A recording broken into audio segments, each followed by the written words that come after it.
Now you should be very familiar with how to graph basic inequalities. Now it's time for me to add something new, compound inequalities. You know, we have compound words like playground, jump rope. These are words that we take in two words and made one word. Well, a compound inequality is we are taking two inequalities and putting them together. Sometimes with the word and sometimes with the word or.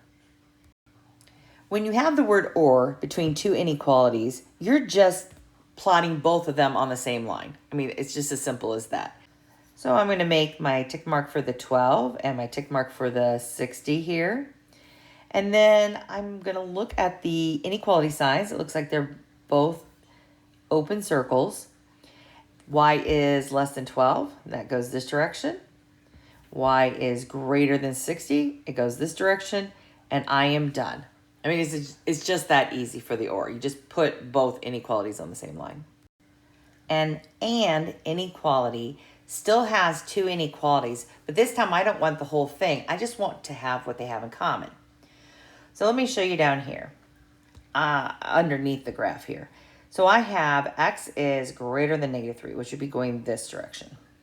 And I have x is less than or equal to 8, which is going this direction. Well, all I want is the stuff in between.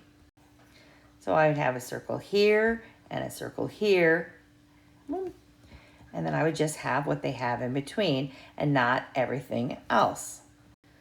Now, there is another way to write an and equation, and this is actually one of my favorites, where we just put the first number, the lowest number, and then the sign, and then the x for the shaded part, and then the sign for the other one, and then the highest number. And so if you look at this, -3 is less than x, and the x is less than 8. That's just another way to show an and inequality. Let's graph these. I'm going to look at the first one. It is an or, which means I'm graphing both of them. So the x is greater than or equal to 5, so that's a closed dot. And then the other one, again, another closed dot. And we're going x is less than or equal to -6. All right, what is the next one? An and or an or? Well, this is an and it's one of my favorite ways to write an and. And basically what we're looking at is, let's look at the symbols here, the inequality symbols. We have an open circle here, we have a closed circle here, and x is just between them. That's it. Anything between them makes that true. All right, the last one obviously is an and, so I'm going to do another one of those betweeners. So I'm going to look at the signs. It looks like the 3 has a closed circle, the 9 has an open circle, and then x, what do they have in common? Just this right here. All right. In these last two slides, I'm going to show you how I write inequalities from a graph. And so what are these? Ands or ors? If you said and, you're correct. And I really like to use my favorite one for this one because I have an x, I have a -3, and I have a +2.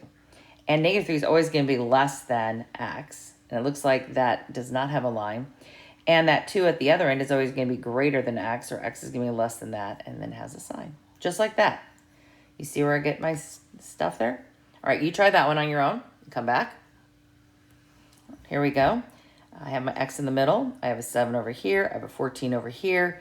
7 is less than x, and x is less than 14. Bam, done. What type of inequalities are these? Well, they're the or ones, where you put both of them on. They go in different directions. So you're going to write actually two different inequalities with the word or between them. So this one, x is less than or equal to -7, or x is greater than or equal to -4. All right, you do the next one, come back and check. Here we go.